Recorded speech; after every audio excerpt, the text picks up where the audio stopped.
Welcome back. I'm sitting on my porch waiting for something exciting to happen, but my neighborhood is not as gripping as 126th Street in Los Angeles in 1995, the setting for this week's movie, Friday. Picture it, South Central LA, 1991. Ice Cube's theatrical hit Boys in the Hood premieres. In it, the lives of inner city youths are shown as they struggle to find their way on and off the streets. Its star, Ice Cube, then O'Shea Jackson Jr., is also a rapper in NWA, a group who highlights the poverty and violence that surrounds them. Fast forward a few years, and Ice Cube wrote a comedy that elevated the people he saw in his neighborhood. Ice Cube and co-writer DJ Pooh expressed discontent with the portrayal of the hood and of those in the inner city, drawing on personal experience to create the characters and plot of Friday. But as we know, there is more to the plot of Friday. Quote, "It scared the shit out of me," was Gary Gray's apprehensive admission about directing an Ice Cube written comedy. Expressed a plausible sentence that could have surmised mainstream America's discomposure with the rapper's brazen cultural statue. The stakes could not have been higher.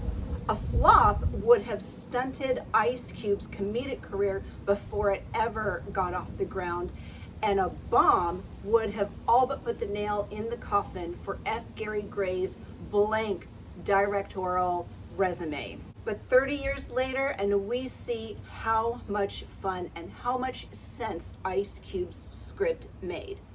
From the LA riots to gangster rap music, the tensions birthed by police brutality, poverty, gang activity, and the after effects of the war on drugs had been profusely documented on the news. But the displays of community, family, and the vulnerability of life's daily struggles had not, especially from someone whose profile was so entrenched in the rebellious street culture of the early 90s.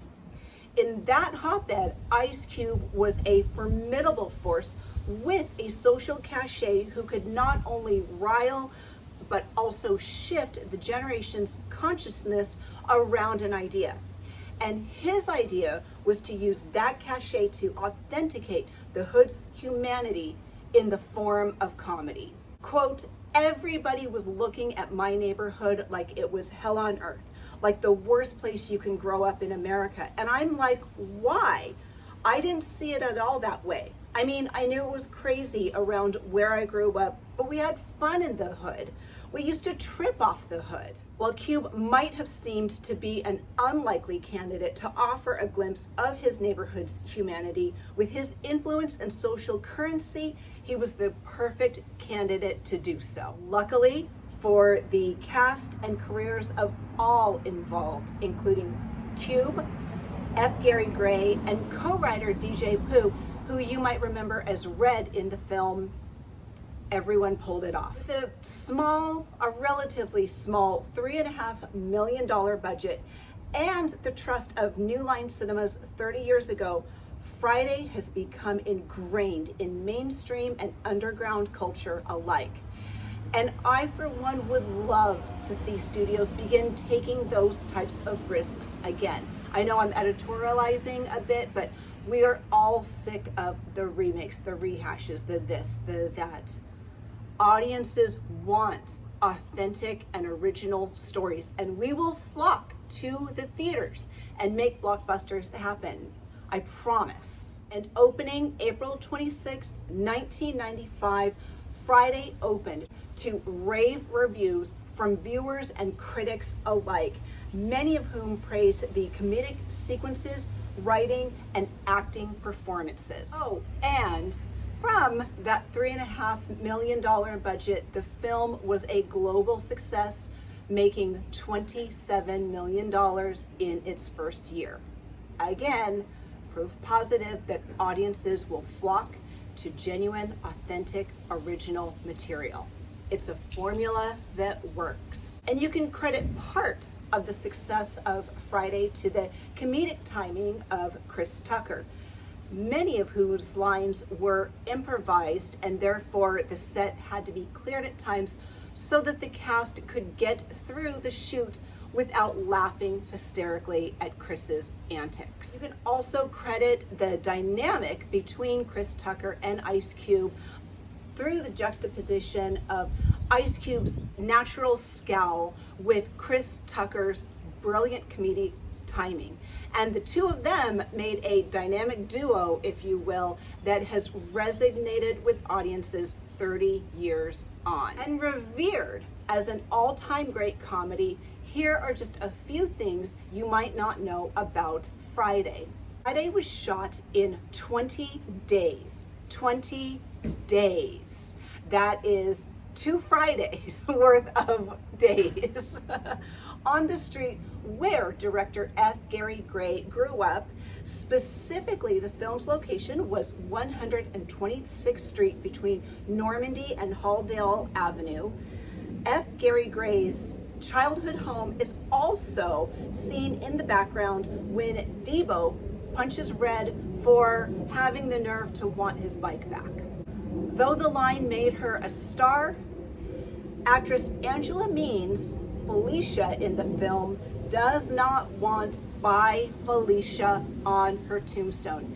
She's gone so far as to instruct her children not to put "By Felicia" on her tombstone. And the soundtrack.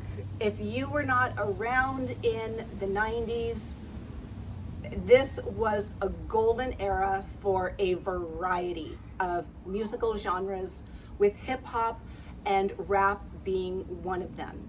And credit this film's combination of G-funk, hip hop, rap, and soul, and you have the makings of a soundtrack that stayed atop the Billboard 100 for 2 weeks. Debo has become a verb, and we all remember Craig's bike stealing, one-hitter quitter, punch throwing antagonist who has been a pop culture favorite for 30 years running.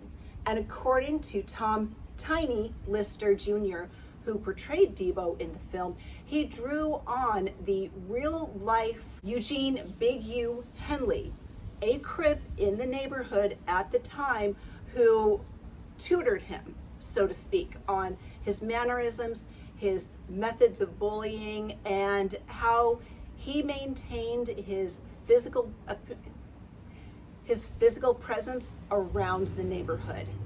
And today, Debo has become shorthand for basically a bully, a violent antagonist, but mostly a bully. And it goes without saying that Friday influence on the stigma at the time surrounding weed. Before Craig and Smokey, there was, of course, Cheech and Chong. Their first film, Up in Smoke, was released in 1978, and after that, they released several movies where they were basically buddies smoking pot, and similar jokes, similar plot lines. They remain hysterical, but their popularity began fading in the 80s, and this, I think, coincided with the Reagan administration's developed message of just say no, hit the streets, to encourage kids to stay off drugs.